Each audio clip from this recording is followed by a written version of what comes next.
Shalom, shalom in your heart and home. Greetings, everyone. Welcome to Cypha Sistas, episode 15, season 2, episode 15. We once again are really happy to be here and so filled with joy that you could join us on this beautiful Wednesday afternoon when you get to join us. Yeah. So we're just gonna get into it. How was your week, Malika? Rough, honey. It's been rough, but I'm alive. Believe you. And, I believe you. I believe. Life just lifing, right? That's how Yeah, we say life it. is life and everybody. So, I'm blessed. I'm still here. So that's a blessing. So, I mean, I don't know if we can share, but Malika's like not feeling that she's feeling under the weather, but she's here with us, so we're gonna do our best to support her. And since you're not feeling good, I don't know if you even smoking on anything, right? Nah, I did throw some honey in my tea. So I've got some GSW with some You call it GSW every time. I know, I don't know why. Girl Scout cookie. GSC, I mean. I don't know what GSW is. Shit. Maybe I've been thinking gunshot wound. Yeah. Or yo shit. Well, yeah, that's kind of what I'm feeling like. But she got me laughing, man. Sorry. But yeah, so I got some hibiscus and some lavender, not hibiscus. I've got some elderberry and some lavender honey in my stuff. And so nice. I'm drinking on some lemon ginger, Yeah. Pop yesterday, he was like, don't forget the garlic. I was like, all right. So I know. Garlic with my orange juice and my honey. Yo, you remember that when they used to make that for us? Every shit. We weren't that sickly as kids, though. I know, but I hated that. I do too. God, I hated that thing. Hey, man. Hey, we were never as sick as our kids. Orange juice and lemon. Oh, and honey. And honey. With a little bit of cayenne pepper if yeah. Taking it. Yeah. Cayenne pepper from But it did work. And like you said, we definitely weren't sickly children. I always talk about that, like how, we definitely, considering the fact that we weren't rich and we definitely weren't even middle class. You know what I'm saying? Hey, poor black folks, power to us. we got through life and made it pretty healthy all 17 of us. So considering, I mean, like nobody's dead, right? Yeah. Everybody still got their health fairly well. You know what I mean? We're still able to move with cancer, no nothing crazy like that. So our family is blessed, honey. As far as we know, everybody's pretty healthy. Yeah. And our children as well. So it's just a generational blessing that we've been blessed with, and I thank God for that every day. But what you smoking on, man? I'm smoking on a strain. It's called Dragon Fruit. Ooh. I told you my gift to be coming through with the so it's a rare. When I looked it up, it even said it's rare. It's a 50-50 hybrid, so it definitely is not going to be making my bucket list. However, it is really nice. So let me give y'all the stats. It's a 50-50 hybrid, 25% THC.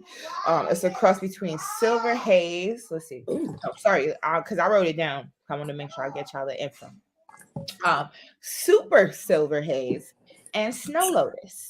And it's supposed to have citrusy and fruity notes, relieve migraines and mood swings, help you with fatigue, so it makes you energized, giggly, euphoric, and very sociable. I can attest to that because I'm not going to lie to you, this week, especially considering the past few weeks that I've been having, I've been pretty social. Like yesterday I was doing rideshare and I was talking my ass off to the people I was trying. Hey, that's what's up, man. That's something. And I wasn't, you know what I mean? I had smoked a long way before I did the rideshare, but it still served its purpose, huh? Yeah, it's still even, Ooh, sorry, y'all. I gotta look, you both apologizing. I'm moving around. What is this? All right. Anyways, so that was my strain of the week, and I'm so excited to see what I get this week coming up, because he just be surprising me every time. I don't even I don't gotta say nothing. I don't say nothing. I'll just be like, yo, I need this. And I'm talking about the measurement, and then he just comes with. He don't even I told him stop showing me the menu. I don't care. Yeah, you pick and you give me what you know what I'm saying. And every single time He be on point. Chef's kiss. He be on point. Chef's That's kiss. what's up. Well, shout out to your gifter. Reggie. We Reggie appreciate don't you. sell no Reggie. I was gonna say Reggie ain't got the Reggie, but yes, yes, yes, yes. Well, look, chill out. You want me to jump into some ledge really quick?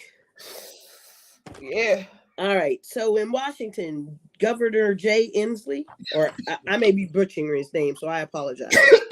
But Governor Jay Inslee has signed a bill to protect applicants when they apply that have had cannabis in their system before or anything like that. So there's some protection there. New Jersey Governor Phil Murphy signed a bill to decouple state tax policy from the Fed 208E provisions, which allows companies now to deduct their expenses from their taxes on their state filings. So that's actually a big deal. That's the first person to do something like that. Yeah, So that's really dope. That's really dope. Governor Phil Murphy. And the California Task Force has been assigned to study the development of reparation proposals for Black people, and is proposing to compensate 2 million people with $228 million, not each, but they're going to use that pot of money to share amongst these people. You said in Cali? In Cali. Cali's doing all so I types just saw a headline today saying that they're doing 1.2 million for each Black resident in California.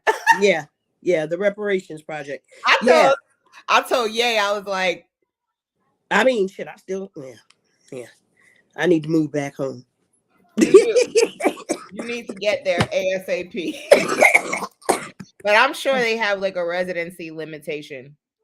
I'm sure that they've got all that in place. But yeah, man. Yeah. And okay, so for that one, they were looking at 228 billion for racially disadvantaged or I mean, here's the thing about this. Really quickly, I just want to say something. Go ahead. This reparations thing everybody's getting so happy about, but the US dollar is losing its value every single day. I mean, it doesn't really matter. $1.2 million in California ain't shit. You can barely buy a house. So, I mean, if we're looking at it I wonder if you could leave California with your 1.2 million. You probably have to. Yeah. Because it's a genius move on their part, because all they're doing is basically giving a stimulus, and these people are going to stimulate the Californian economy. Yeah, and getting their money right back. So reparations, my ass. Yep. But this wasn't about reparations. This was about not that particular reparation, but this was more focused on the people that have been that have racially disappropriate or have been harmed from the war on drugs. So this is something totally different. Okay, that's even better. That's even better. So that's what that was talking about. Yeah. And I mean, there were a couple other things, but nothing major that came to light. So that's what we got on legislation. I know I cut it short, but yeah. I know, right? I wish, Pat. 1992. Hell, I got proof I graduated. Shit.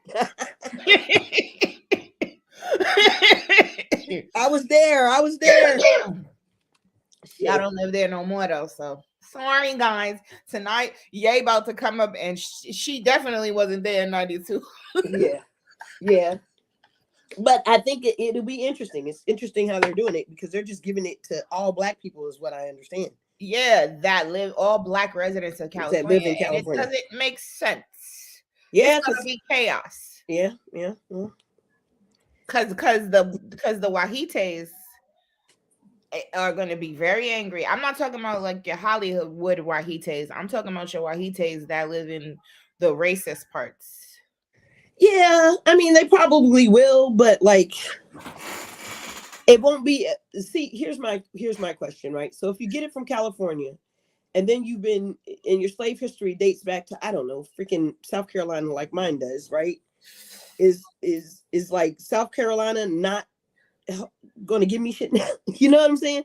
And that's what I was going to say. That's what I was going to say, because the Black people that live there now may not necessarily be descended from whomever was, and but I get it, because reparations for all racial injustices, because it's not just slavery as well. Yeah, we're talking about that family who owned that beach in LA, and then they got it back, but I'm saying the fact that they had to suffer something like that in the first damn place. Yeah. You get what I'm saying? So I think they're thinking of reparations in those terms. I will hope so, and not in terms of trying to pay niggas back for slavery, because that's a completely different conversation.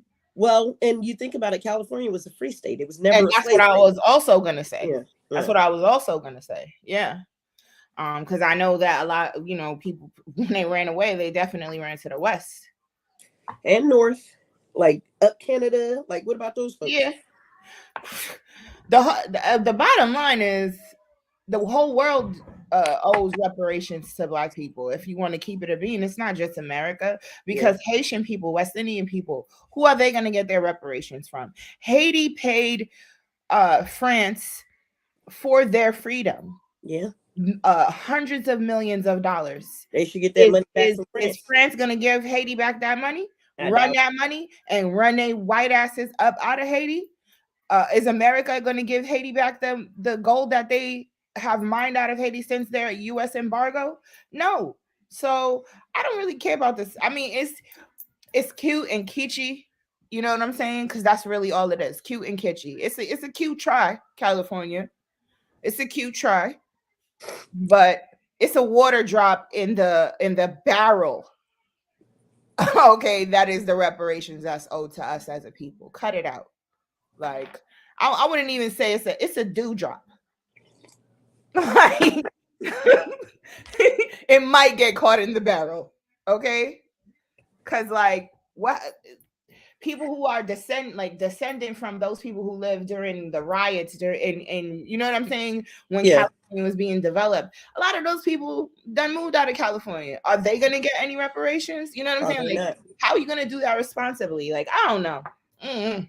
And so it seems like it's onus on each state now to do it. If California sets that guideline, I'm very interested to see how this is gonna go. Like, they're setting a precedence, I definitely feel, and I'm very interested to see how this goes. Well, come on, VA, pay me some money. I got slave family from here originally. I don't, but I live here, so come about them pockets. Hey man.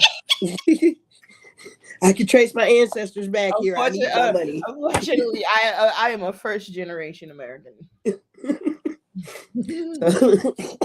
Excuse me. So yeah, that's what we got on Ledge, man. But look, excuse me. So this is totally irrelevant, and I know we didn't talking about this on the show, but I found it interesting that I was going back through. So I found out from the doctor today that I have an illness, and so I was going back through everything, and they gave me my records. Like, I saw records from like 2013, right? And I realized on there that they had drug tested me when I went to the emergency room. But why would they do that? Because you're Black? That just pissed me off. I mean, that made me really fucking angry when I saw that. Because you're Black. And I never knew that they had done that. Were you in an accident? Huh? Were you in an accident? No. Then yeah, I don't know. Yeah, because you're Black. Yeah, that really pissed me off. I'm gonna call the hospital about that. And I'm gonna speak to that person or whatever. Because I and ask them why. Yeah, why did they have the right to test you? No, they did not. Without and I came back clean, but like, what the fuck? But exactly, what right do they have to do that? Yeah. And I don't think they should automatically be doing that unless it's with regards to, they need to let you know if it's a job position or something like that, that they're doing that prior to them just doing that, because I just think that was a violation of my rights. And I'm talking to you, Centera. Violation. Girl, don't choke. Shit. I was about to agree with you on that one. Yeah, that's a violation. So when I had the twins, I had my twins at Centara as well. And it's a whole hokey situation because I was in the care of the midwife. She had a mental breakdown. I had just moved to Virginia and she was the only person that I knew. She didn't show up to my birth. So I ended up going to the hospital on emergency. I get to the hospital, bang, bang, bang, have my birth. I'm fine with the outcome of my birth and the way that it happened. I'm pregnant again. The midwife that I have now, I'm having a home birth. So she's like, can you get your chart from the birth of your twins? Because I want to look at it and, to know Yeah. something. Man, oh man, when I read that chart, the racist implications of the statements that I put in my chart, I just can't even. I cannot even. I was so disgusted. And I was like, I'm never coming to this hospital again. It's almost like I want to Not see if there are other people out there that have gone to Centera and maybe we in file a Woodbridge, y'all. lawsuit In because that's Woodbridge. bullshit. Yeah. That's bullshit. Like they really should not be doing that. And excuse my language, I'm trying to curb my cursing, but that's simply BS. Like they really should not. And there are other hospitals and doctors out there doing that stuff. So you guys need to check your records. And on top of that, and you have a right to see your file. company. You have a right to see all your records. Don't You do. But and on top of that, as I was saying, your insurance company is billed for all this stuff, right? And that's why your insurance rates go up. And so, like, I didn't order a drug test, but they automatically ordered one because I guess I walked in and I was too dark for them. And so they put that drug test on my record. And it's just like, what the hell? Like, why are you ordering a drug test on me and the same thing for you? So it's like, we need to really start checking into these things and doing our due diligence to see what our paper trails are looking like as Black people in this country. But she was already like, and that's another thing. Like, it always goes back to cultural competency for me. Like, the doctor that was at Centaur, that surgeon that delivered my babies, she was trash, just as a human being. I don't care. I wish I could remember your name so I could shout you out, because you are a trash human being. You spoke to me in such a condescending and disrespectful tone. And I was pregnant in labor. So it's not like you really, you're in pain and you're like, get the fuck out my face. So and I didn't. I was super calm because I just wanted to be done with it. You feel me? No, but that was your attitude. Like, I don't really want to be bothered with this lady right now. Mm-hmm. So whatever she says is whatever the fuck she says. Exactly. I'm not going to argue with you. I'm in pain, lady. So like, it's not even worth it. But these Caucasian doctors and people that don't have racial sensitivity for Black folks, I'll be the first to tell you that we suffer pain just like everybody else suffers pain. There is no disappropriation of pain between African Americans and other cultures. There just isn't. Like, if I get hit by a truck, I'm going to feel it just as hard as you. Thank you. And because we were beat in two, the only difference is your fragility. Yeah, I'm gonna pass out. No results. I see a Black person. No, I'm just playing. This ain't about racial stuff. It really isn't, but it is. But it is on the level that we just want fair treatment, man. We just want to be treated with the same courtesies and respect that you give everybody else. Absolutely. And if you're not checking all white folks that come into the hospital for drug tests, why the hell are you doing it for Black people? I can't even remember why I went in there, and I probably wouldn't share it with y'all anyway on the line. But stop it. But at the end of the day, I mean, we just got to be cognizant of how we treat people, and we got to show people the same level of respect that we expect. I know that you guys consider yourselves to be on top right now, and that's cool in the gang, but that doesn't mean you continue to shit on people, because people will start to get frustrated and there will be an uprising. And somebody about to get sued. I'm not talking about an uprising like I'm coming, not like that, but like lawsuits and things like that. There's going to be change. That's the only language y'all understand. Legal is when I take your fucking money. I don't understand. Like, violence is not the answer. And so I know that kind of leads into our discussion, but there was something else that we wanted to talk about. No, it does. Yeah, it does. But I wanted to talk about. So let's talk about something that you sent me last week that we didn't get to. So you guys, as you all know, it's May and it's Mental Health Awareness Month. Yes. So of course, the topic today is definitely talking about mental health and how we view it as a society, right? Mm-hmm. But before we get into that, the Surgeon General says that loneliness is killing people. It poses as high a risk as smoking cigarettes. Yeah. Like, do y'all understand? Cigarettes. It's Yeah. There's a whole campaign begging us to stop smoking. That secondhand smoke could kill you from cigarettes. Yes, Like exactly. that's how dangerous they are, and they're comparing loneliness To cigarettes. to how destructive cigarettes can be on the body and the mind. Like that's crazy. It is, and it's sad. It's so sad. I mean, when I was younger, I wanted to be and I realized that you said the same thing, but a geriatric psychologist, right? Because I had started off working in my first volunteer job was in a convalescent home, and I had a great time with the lady there. Am I frozen or are you frozen? Uh, I don't know. Can y'all hear me? Hear you. Okay. All right. So I worked in a convalescent home, and I like talking to the elderly people. And I've always been I was my grandpa. Me too. I'm a grandpa's daughter. I'm a Some of my favorite people in my life have been like my elders. Like I'm talking about grandma, grandpa type of elders that I've connected with as a child, growing up throughout my life. Like I'm with you. I 100% am with you on that. And so I was talking to this lady, and it was amazing. You know, she had survived. She was a Jewish lady, and she had survived Auschwitz over in Germany and everything. And so she had come over, and nobody in her family would go see her. And I listened to these amazing stories that she'd tell me, and it was just I was blessed to have her in my life. You know what I mean? Because it was somebody that looked very different from me. I was coming from a poor neighborhood. I was, I was a Black kid, and it was so wonderful to have this Jewish lady, this white lady appreciate my company, and I appreciated hers just as much, and it was one of those first developing relationships for me with people that were outside of my family and my regular community. So anyway, fast forward now, it's like, I'm starting to look at these older people, and a lot of these people are extremely lonely, and people don't realize like most of their friends have passed.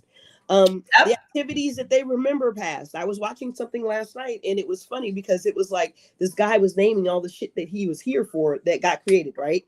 Like, I didn't have a cell phone when I was a kid. Like, cell phones didn't exist when I was a kid. Okay. Like the internet having a computer in your house was not a thing when I was until I hit teenage years. And I didn't have a computer in school first starting. You know what I'm saying? And so all these changes in technology and things like that, we're leaving our elders behind, but nobody's going back to get them. Exactly. Yeah, I'm with you on that one. And so, very true. We have to get back to that respect. And I know all of us can be lonely, but I'm speaking specifically for the elderly people right now. But it's like those people have given so much to us. And then it's almost like when we get what we need, we turn our back, and it's not that we intentionally turn our back, but it's just life starts fucking lifing, right? And so life starts lifing, and then we start going through these things, and we forget about the people that we had in our lives to assist us growing up, because now we've got to go pick up our kids, and we got to do this, we got to do that, and we got to do all this stuff. And by the time we're at the end of the day, it's 11 o'clock. We're out of breath.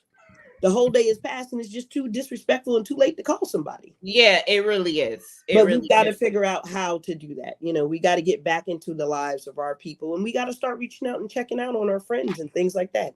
If you really call somebody a friend, text them today and see how they're doing. If you really care about somebody and there's somebody that pops up in your mind, just send a random, hey, I'm thinking about you. I love you. I miss you.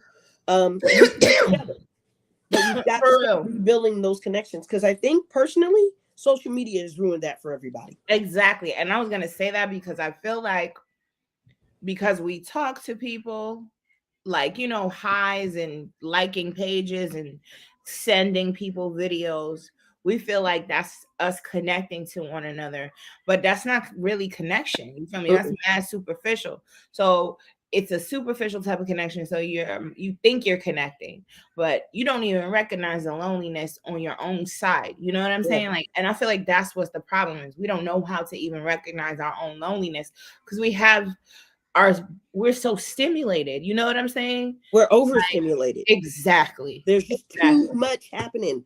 Exactly. I remember the days when you would go out and play with your friends, and it was cool.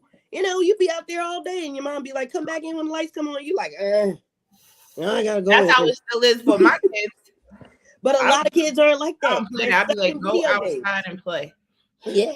but everybody ain't raising their kids like you raising your kids. You know what I'm saying? Yeah, And I so feel you got to remind people that the video games is just not it. They're not teaching your kids how to get those social skills that they need. They're not teaching kids how to do. And I know it's an easy thing, right? Because mom's got to go to the gym, and mom's got to do this, and mom's got to do that, and mom's cooking dinner. So here, take my tablet. Just go sit down somewhere. And we're not having those same connections that we used to. It's our devices are babysitting our children, is what I'm trying to say. And it's unfortunate. It's definitely unfortunate. You ain't lying. You ain't lying. Yeah. No, And Empress, like, you're right. I owe you a phone call.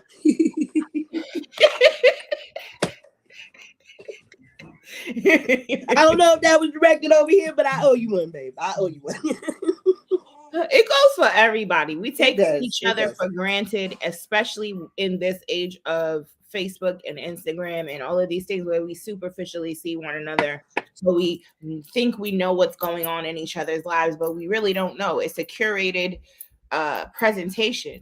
And so the person could be, damn near suicidal, but posting living my best life and going, because when people are suicide, like when they've decided that they're going to be committed to committing suicide, there's a calm that goes over that person.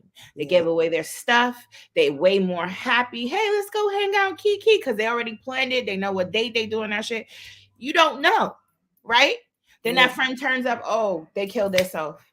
What happened? God. And you're surprised. What happened? Of course, you look so happy on Facebook. Know. Exactly. The relationship looked great. Didn't you just get married? What happened? Exactly. So I know that, Ma. I know that, Empress. I do. I was just joking with you. But I do owe you a call anyway. I've been thinking about you. So, and I'm trying my best to get better at that. I'm not even gonna lie. Like, I'm that person, like, if you don't call me, like, okay. That's kind of how I am. But I realize, like, people do want to hear from me. It's just that I'm such a distant person. You got 6 kids, honey. You got a lot going on. I mean, but I say this because I just recently reconnected with my uncle. Okay. And it's been such a beautiful experience to reconnect with him that I almost not regret that we didn't do it sooner, but would have loved if it had been a lot sooner in my life. You know what I'm saying? Like, but I didn't have the maturity either. You feel me? Because when you're an adult and someone cares about you and is a very strong and opinionated individual, you ain't really trying to hear that shit. So you're going to definitely distance yourself. And now that I am mature enough to communicate with him in a space of peace and hear him and not, take it personally or feel like he's not understand him and give him grace is what I'm saying. Yeah. Respect and value his opinion. But that doesn't mean that necessarily there's a respect and value, but it doesn't necessarily mean that you always have to overly agree, if that makes sense, right? Exactly. And so, yeah. And or got to get back to respond in a disrespectful way because I feel like you just, you coming for me. Yeah. Like now I could just kiki and be like, you crazy, or you know what I mean? Like, and me and him we have a good rapport, and it's such a beautiful experience for me because I'm not very close to a lot of people in my mom's family. So it's like those rare like my mom had a sister, my auntie, and I love that lady because she loved, oh my God. That was my Auntie Callie? No, not Auntie Callie. Well, I remember her in the house. Auntie Foncia. Yeah, okay. Auntie Callie was cool peeps, but Auntie Foncia, she passed away. And it was like I used to spend my summers with her. Like that's how cool she was people. You feel me? Like, yeah. It was just like one day, this is your auntie, and she just hugged me and I just remember like, you make me feel like you love me so much. And every summer I came to her house, like I just felt like it was my home. Like, you know what I'm saying? Like she was a mom to me. That's rare. That's so rare, because my dad doesn't have a big family. So I'm not even close to his family either. So like I said, I'm a pretty distant person. Yeah. Like I had to go build my own little family. I mean, yeah. No, I feel you because I feel like I have definitely, I've failed my aunt Ann You know what I mean? In the later years of her life, I haven't been there as present as I should be. And everybody knows Aunt Ann. Aunt Ann takes in anybody. It didn't really matter. Like anybody was invited to her house. That's She true. loved up on everybody just the That's same. true. There was nobody that was a favorite. It was Yeah, just, she's just a beautiful person and has a people. beautiful spirit. Yeah, for real. And she's in her 90s now. I think she's what, 95. Pat, can you help me out on that? But Aunt yeah, Ann is a gangster. Aunt Ann is cool as shit, man. Aunt Ann is the woman, man. Aunt Ann was that lady. And it was like when I went back to New York, even though like when I moved to this area and I would travel to New York to see family and everything, it was different because Aunt Ann's house was just like the spot where you just go chill and you can invite everybody to come and you could do whatever you needed to. But yeah, 96. I'm just reading this comment from Empress. What tea did I spill, Empress? Please. I know I spilled my tea while I was pouring, but that's because I'm confused about what tea that I spilled. Uh-oh. I ain't spilled no tea. All I said was I love my auntie. But yeah, man. Yeah, facts. 96 years old Aunt Ann is, and that's the beautiful thing, man.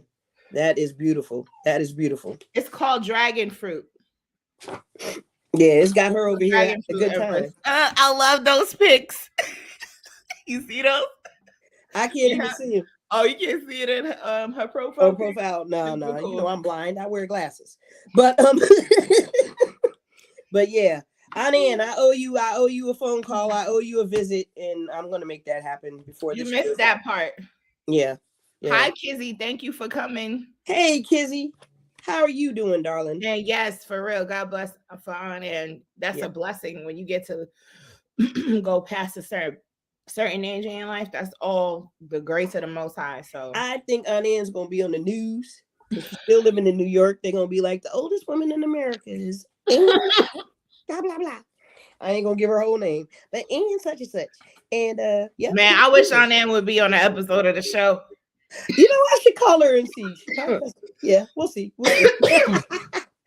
As I told you, I love talking to my elders, like picking their brain, hearing their stories. It's living history for me. Yeah, and it's so much knowledge and guidance, and it's just it's wonderful now. And I mean, as a younger person, I didn't appreciate as much. I mean, I appreciated the stories, but it was almost like, okay, I hear you, but I'm still gonna do me. But now I understand it a lot better, and I value every moment that I had the opportunity to spend with her and my grandfather and everybody else that's an elder in my life. And so yeah.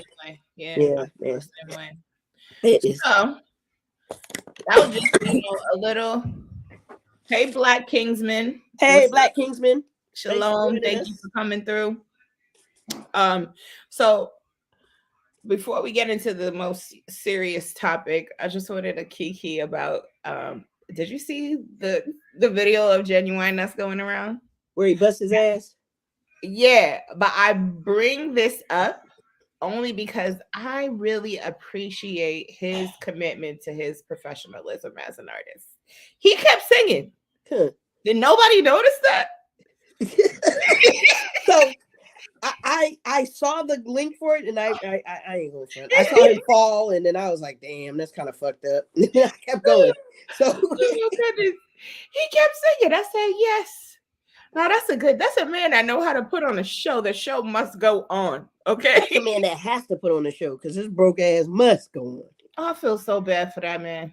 He know he just want to relax at his house. They got him talking about indulging. And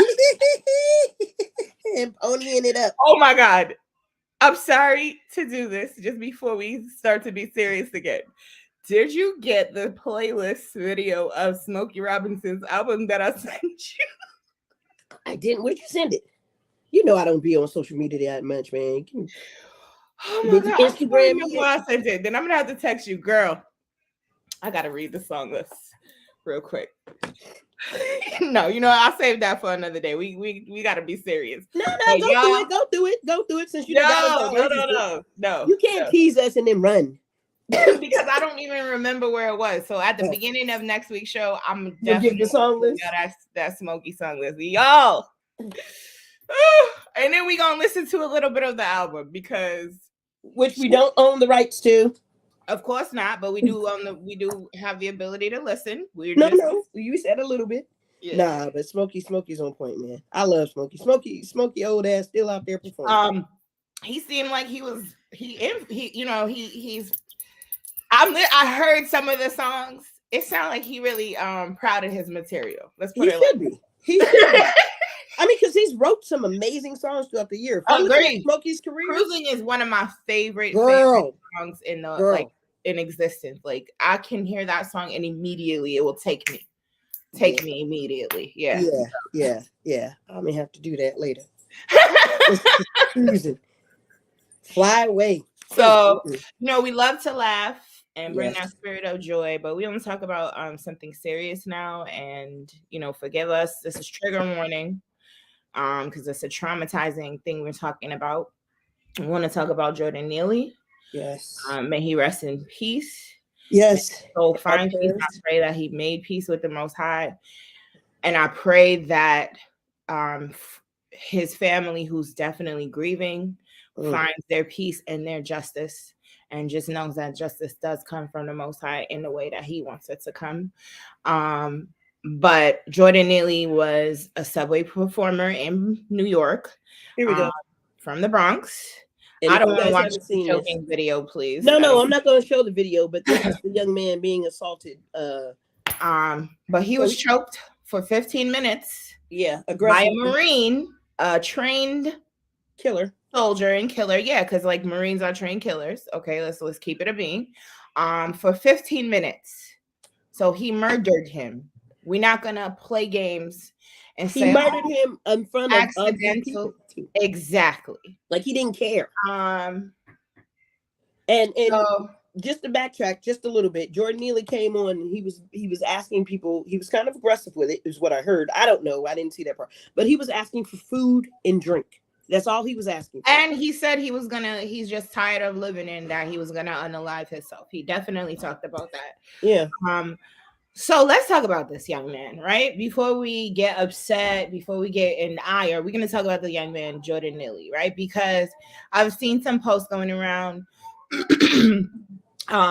Some people are like, oh, Jordan Neely was a menace, being bang, he did X, Y, and Z, because that's what's going around. Depending on the media outlet you follow, that's what's going around. That's what they're saying. They always want to paint the victim as a bad person, but he's the one that's not here to defend himself. Exactly. So Jordan Neely, according to the facts and according to the New York Times and according to USA Today and according to the Daily Mail, he was a young man who was a Michael Jackson impersonator. He performed on the subway.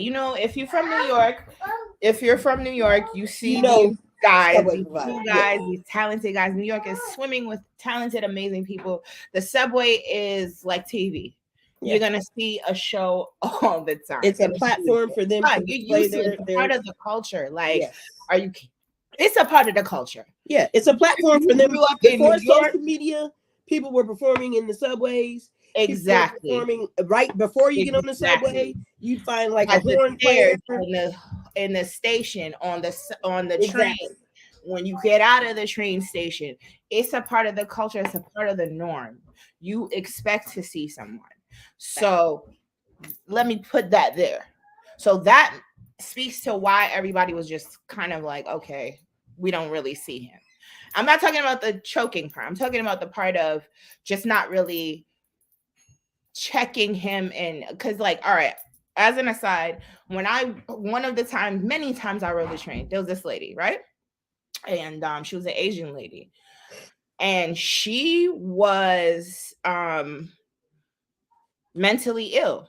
And she used to walk up and down the A train. Anytime she saw a black man, she would wow the hell out. You MF, you rape me, you do this, you do that. Any black man, didn't matter. And everybody just used to stand there and ignore her.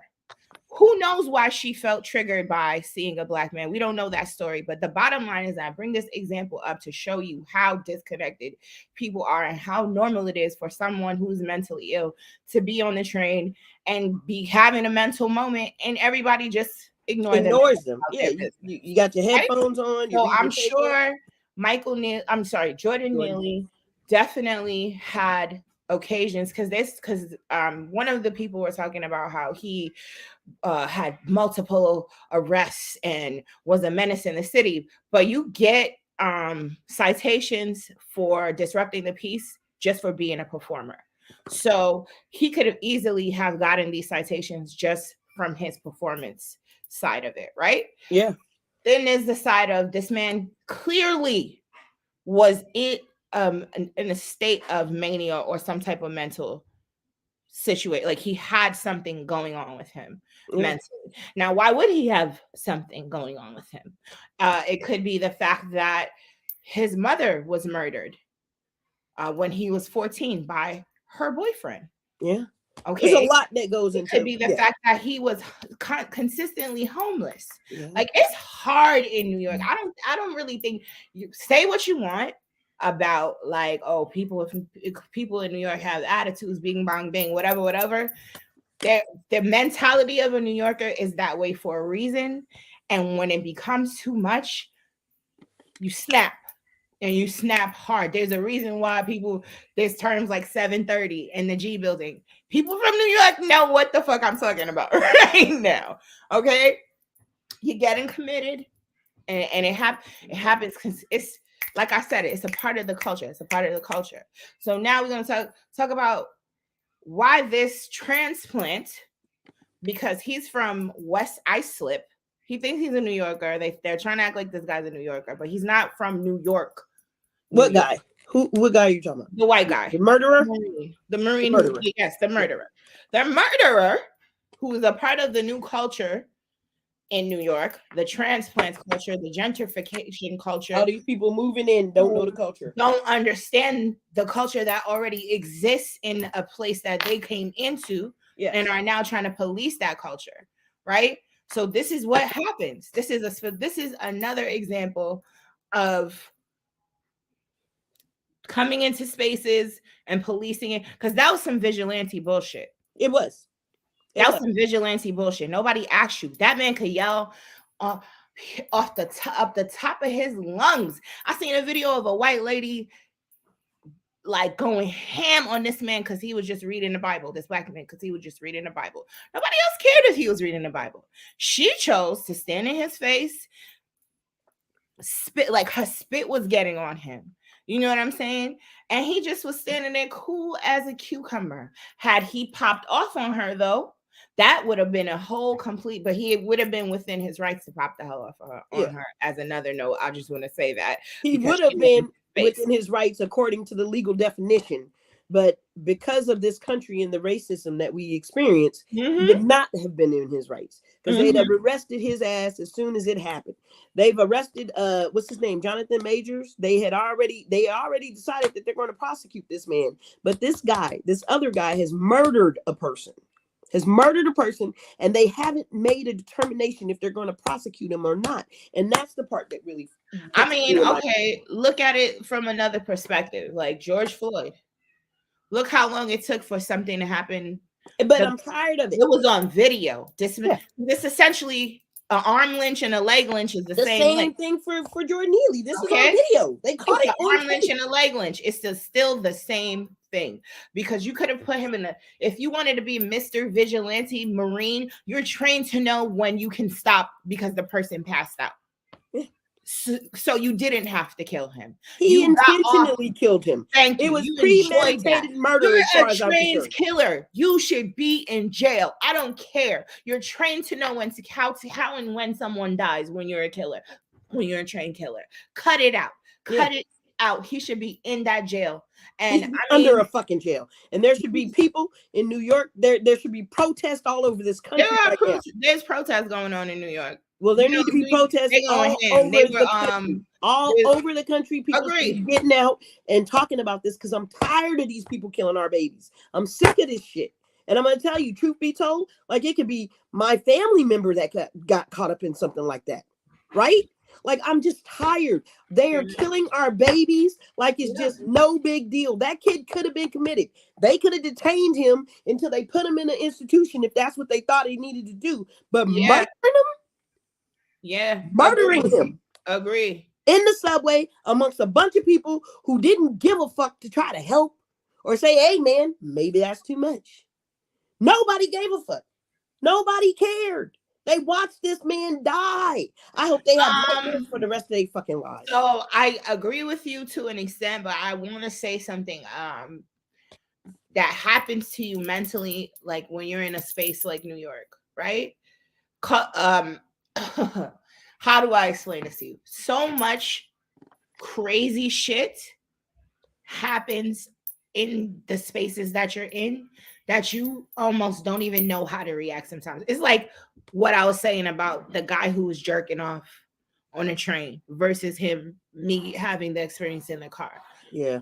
You know what I'm saying? Like, I didn't go call the cops or wild the hell out. I just got up and walked away. But that's because you are a New Yorker at heart. What we're talking about is people that, the people on that train, yes, a lot of them may have been New Yorkers at heart, but New York has been regentified so much, as in DC. I'm just saying it's not even about being a New Yorker at heart. It's literally how the space that the subway puts you on. Yes, I do 100%. I'm behind you. They definitely should have done something. Someone should have intervened, all of that shit. But you have to continue to take into account the mental space that you have to be in when you enter the subway in New York. I get it, man. But a whole different, it's fucking Wild Wild West almost. It's every man for himself. I get it. And I rode the subway. I've rode the subway plenty of times. So I get it. No, but it's if I see somebody worse. getting Me and my murdered, dad were just talking about this the other day. Like, he said it's gotten even worse now than it was before. It's like the subway prior, it's clean, like it's not dirty like it was in the 80s, but it's like it was in the 80s, but clean. You get what I'm saying? No, I get it, but I think that people need to start taking. There were too many people on that train for nobody to have said, "Hey, man." You. I saw like clips of the video, and I see this other man whose hands are holding Jordan's hands down, and I'm confused about that. Yeah, there were several people that attacked this boy. It wasn't just one. And that's what he held him in the chokehold and he killed him. But there were other people involved. It had to be about, I think it was about 2 to 3, at least. There were other people involved, and it's just disgusting to me that a life is just a black life is so devalued in this country. Yeah, that nobody seemed to care until it came viral. Yeah. And I'm sorry, but I'm not okay with people criminalizing mentally ill people. No, I'm not either. Especially people who are like, you can clearly see that something's not right here. So should you help? Yes. Should you attack? Absolutely not. Like, I have people close to me who are mentally ill and choose to be homeless and would rather walk around, wandering around. And if I find out, because I know my family members, they're the type of people that they don't bother nobody. They literally are choosing to be homeless because they want to be left the fuck alone. Yeah. So if I find out that someone murdered my family member on some dumb shit, oh yeah, it's a wrap. It's a wrap, because it's just like, this guy, and I feel what you're saying. It's the rage for me. Like, it's the rage that I'm feeling. But I'm tired of them murdering my people. Agree. Family member or not, he's still a human being, and his life should have held some value enough for someone somewhere to say that's enough. He's out. Yeah. That's what I'm saying. I mean, wondering about that. Why in the subway, even the guy who was holding his hands is like, exactly. Bro, you feel that he's slack? Why wouldn't you say they didn't care? Because they don't value us. See, I don't think but it was a black man. Don't say that. That's what I'm trying to tell you. But sometimes we don't value our own lives. Yeah, I know. And it's also a humanity issue. If the subway has gone back to the way it was in the 1980s, I mean, I remember riding the subway in the 80s. Now, I didn't live in New York full time for a long time, but I did live in New York during the 80s. And I remember riding the subway in the 80s. And I just kept my mouth shut. I had my headphones on and my book or whatever, and I kept my mouth shut. And the thing about it is that people know that that's the way it's supposed to be. If that's the culture, why bother this man? People came on the train screaming all the time. And yes, I'd be like, I hope this motherfucker won't sit next to me. But outside of that, I mean, I minded my damn business and I didn't bother them. We need to get back to the culture where we have to respect mental illness. As Empress mentioned, multi-generational PTSD, that's a thing. These people are suffering from, they believe that we're all violent and that our kids are even older than they are. I mean, there's just a bad stereotype about African Americans in this country, or black people. I ain't even gonna call this African Americans because I'm an American. I was born here. This is my damn country. Sorry. But black people are not getting the respect that they need to, or that they deserve anymore. It's like our lives are just invaluable. If this had happened to an Asian man, the Asians would be up in arms. If this had happened to a white man, that brother would have been in jail already. If this had happened to anybody but us, the whole fucking world would be up in arms. The whole world. But that's what I'm trying to say. They take the example from us. Are we, enough of us, up in arms? Like, I've seen the post and I've seen the terrible things that people had to say about Jordan Neely. So why can't we get together? Why can't we get together? What is this crab in a bucket syndrome? Pulling people down and all this other crap. We need to, as a people, organize. We need to figure this stuff out, and we need to say enough is enough. Because next time, it could be anybody's child. It was anybody's child. I'm so pissed off about this whole thing. I mean, you know, and she's right. Spectators should be held accountable. You couldn't happen. That couldn't happen in front of me. I agree. It wouldn't have happened in front of me.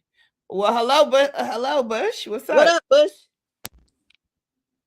Wait, can you hear me?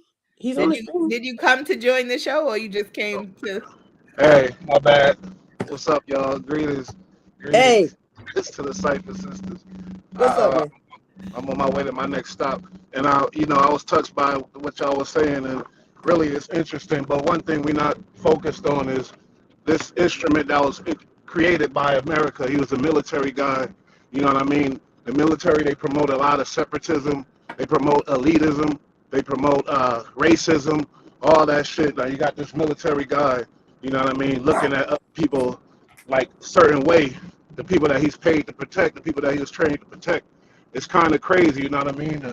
The people that America's creating, you know, that was a dude that we put a lot of our tax dollars to create a Marine, and those are very expensive, you feel me? And he didn't have the sense to see what's going on, to register that this guy got mental issues, to register that, you know, there's a bigger problem. He's just looking at, oh, macho me, I'm going to take him out. You know, that's crazy. How the fuck did he get to killing him? You know what I mean? So it just blew my mind. I want to talk on that, you know what I mean? Because the military, there's a lot of issues with that situation. These people are coming back, and a lot of the mass shooters, a lot of these, you know, are people instruments that we created with our tax dollars, you feel me? So it's just ill. Yeah. Facts, man. Facts. Y'all hear me? Oh, y'all? Yeah, we heard you. We would like you speak, man. Brother. It's absolutely right. Real, man. Yeah, for real. For real. It's crazy. For real. It's so ill when you think about it. Something we created, like basically our system, you know, and like Edu said, I mean, like, my bad, like a trained killer, you feel me? He knew better than that. That was the straight murder, or just the elitism, or to look at this guy trying to earn money on the train. I went to, you know what I mean? Don't agree with his lifestyle or whatever else. And that came all out. He was frustrated about some other bullshit, but it's just the stuff that he can, you know, they don't train about how to control that. You feel me? They don't train them for that. They don't bring you down after they put you out there. You think about all the I want to say, if this man doesn't get prosecuted, I definitely hope that you are persecuted, and I hope that those families sue the shit out of you and take you for every dime that you're worth. Because you might have money suing the government. I'm sorry to say. Human life. Okay, you can't put a price on a human life, and you don't get to just come be out here taking lives. I hope that the justice is rained down on you. You thoughtfully killed someone. That's not negligent. You intentionally. You did it with intent. You could have stopped. You know how to put someone in a chokehold and put them to sleep. I'm certain of it, because anyone who applies that chokehold knows the lethalness of it and knows when to stop. Cut it out. You could have stopped. You deserve to be in jail. You're guilty. You're guilty. You're guilty. You're guilty. It's And on if you video. want to blame it on PTSD, you should have got some treatment for that. Okay, you really should have, because the onus is on you. Okay, cut it Because out. if I was walking down the street and my PTSD hit and I choked out a little white girl, you know I'd be under jail. And that's what I was gonna say. If the Marine was black and the performer was white, this conversation wouldn't be at all. Had. The Marine would have been in jail, and the fucking the performer would have been, a float would have been erected for him. Oh yeah, they'd have had a Macy's Day Parade for that boy. Hashtag little Jordan. Forgive me, Jordan Neely. I'm not trying to play you. I'm just trying to show that if you was white, it would have been way more respect on your name. But you got my respect, and I do pray that for your soul to rest in peace, for real. Like and that the Most High give the justice that's needed for this situation. Yeah, facts. Because no amount of protest, no amount of rioting is gonna do anything on our part. So please, black people, don't start with the shits. I'm not even gonna lie to you, because I don't want to hear about another black person getting killed. I'm tired. I really don't. I'm at my wits' end. Don't give them what they want. That's what they want. That's really what they want. These type of things are to incite dissension amongst us and to distract us from the shit that's really happening out here. Yeah. Like the laws that they're putting into your schools and all the other stuff. Okay. This is done to distract us. But the problem is we got to focus on, like Empress said, we need to love ourselves. We need to respect each other. Yeah. We need to get back into the way that we used to care about each other. And it isn't just because, and it doesn't matter where you come from. You know what I'm saying? So I was watching this thing on Instagram the other day, and there was a black lady that was from Somalia. And she was basically saying that before she got here, her handlers at USCIS were telling her, don't hang out with the black folks. They're dirty. They do this. But other people co-signed to that. You know what I'm saying? So they're already bringing these people over with dissension in their mind. They're creating dissension before they even land on this earth. I mean, before they even land in this country. Mm-hmm. And so we have got to see past this stuff as black people. As if you're part of the African diaspora, you got to see past this stuff. You got to understand that we have always been a loving and caring people. And the reason that we're over here probably acting crazy is because that's what we've been treated like. You know what I mean? And if you came to us in a way, because I would love to get to know African people that came directly from the continent. You know what I mean? I have some friends, but I would love to get to know more. And they try to cause this division between us and those folks, like I said, before they even arrive. And so they come over with an air of superiority. And we've talked about this before. But then on the flip side, we don't understand where it's coming from. And it's coming from them. What? I got something over here? No, that was me, girl. Oh. I'm sorry, y'all. I've been jumping all over the place today, but I'm just pissed off. Full disclosure, full transparency. I was just looking at my double chin when I was coughing. Oh shit! Wobble wobble. So I love you. And I'm glad we decided to leave on a joyful note. Yes, yes. But what you said is we need to start to love each other and respect each other more. And it definitely feels like preaching to the choir, and it feels like such a simple solution, but it's the truth. Like, respect goes a long way. Yeah, it really does. They have created the division that we deal with the back in the day with the paper bag test and the light skin versus all of this shit was created by them to keep us. Did you see that video about the NAACP? No, what happened? We can talk about it on next week's episode because the time is running out. But I was watching this documentary about the NAACP and its beginnings. And at the very beginning, the board of the NAACP, there were only 2 black people, the secretary and W.E.B. Du Bois. And he was just a figurehead for the NAACP. And because the documentary was white, like talking about why black people kind of, I forgot the exact wording, but are always having issues with the NAACP. Like, why is it always Because it wasn't created. You think about the first Yeah. president. The first president was a white guy of the NAACP. Exactly. That's what I'm trying to say. Exactly. Yeah. So it's just funny that it was talking about the boule, basically, because that was what I wanted to talk about. And you talk about the divisiveness between us and say that it was created by white people, but there's also a certain component of like Black people who are certain in certain positions and think they're better than Black people who aren't in those positions. Like, it's why I stay away from Jack and Jill and those type of institutions. No, I get it. I'm but not those about institutions the were created. mean girl me. Yeah, and Like, I understand it. No, I get it. And there are a lot of institutions out there like that across this country where there's like division between, I mean, you even see like even with the Divine Nine, there's problems.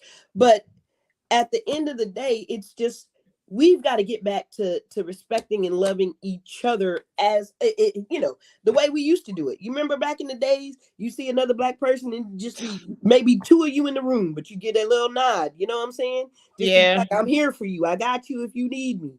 And we don't do that no more. We just don't show love to our own anymore. And that starts with us. That starts with me. That starts with you. And I'm going to start trying to do better, even if it means I got to go volunteer some time and help folks out. I just got to do better because I'm just so frustrated and so angry at where we are. And this is 400 years ago. This is 400 years. We're still fucking suffering. And I'm just pissed about it. Hey, Bush, I appreciate you joining us today. And I was trying to leave on a happier note, but I'm still frustrated. So I appreciate you trying to change the tide, Rachel.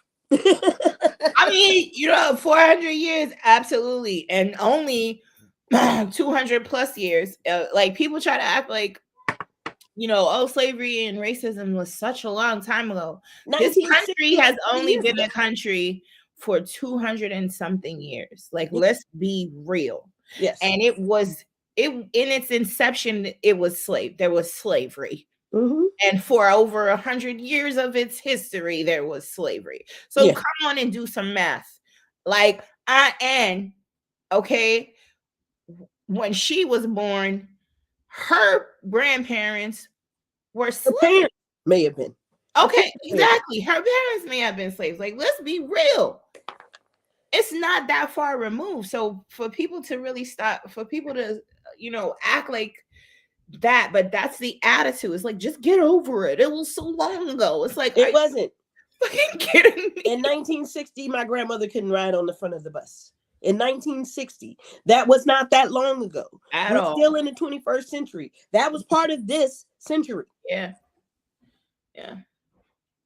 Like, let's keep it real. Juneteenth, what was it? 1919 that Texas found out that they were free.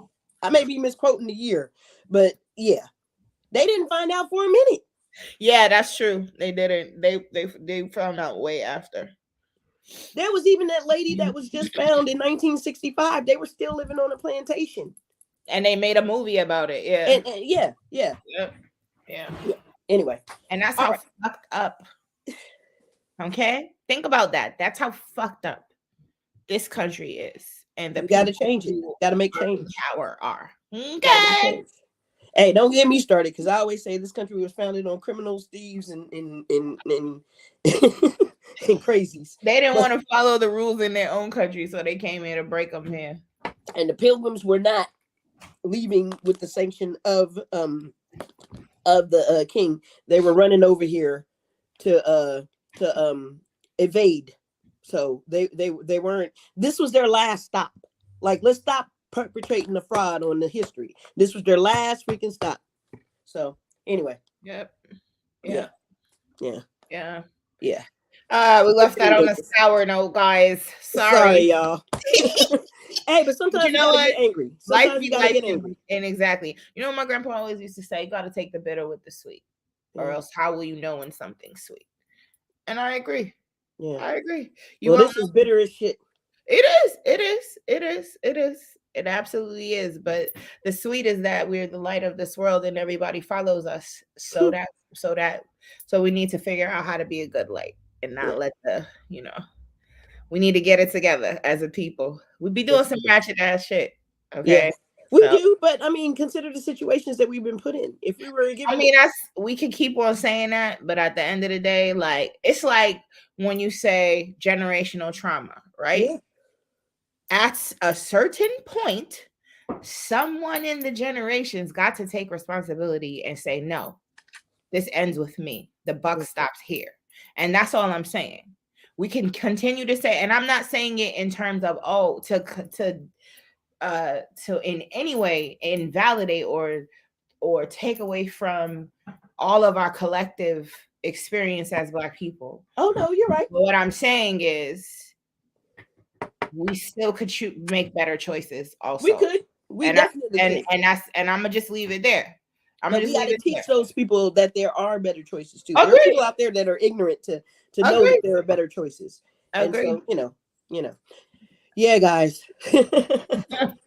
We appreciate y'all joining us again for another episode of Cypha Sistas. This was a very good and informative show, I believe, today. It was.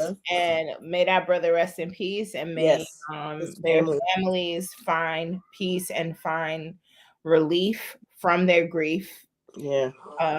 Because I know it's easy to have already lost his mother and then to lose him, and both in such violent ways. You know, that's not for anyone. So I definitely pray for the families. And to you guys, thank you for tuning in. We love y'all as always. Yes. We're improving as we go. Happy Mental Health Awareness Month. Definitely get to your local therapist. Find yourself a good therapist if you're feeling like you need someone to talk to. If you're feeling lonely, just reach out. I know it feels like you just feel it impossible, and maybe you feel like no one cares, but that isn't the case. Reach out to your family and to your loved ones. Sometimes they just don't think you want to talk. And I'm saying this as someone who is a very distant individual, and I harass her with anyway. Reaching out. And check on your family. Check on your loved ones. This is a time where our minds are being attacked. Our spirits are being attacked. And if you're not strong enough emotionally, it can get you. And it's okay if you're not strong enough. And that's where we all come in. We got to hold each other up and reach community. It takes a village, y'all, to raise a human being, period. Not just a child, a human being. We meant to connect. So reach out to your loved ones. And you guys have a beautiful rest of your week. We hope to see you next week, Wednesday at 12 p.m. Eastern Standard. Yes, ma'am. And don't forget to like, subscribe, and follow and share. And definitely share. We'll take care. Take care, everybody. All right. Bye. Bye.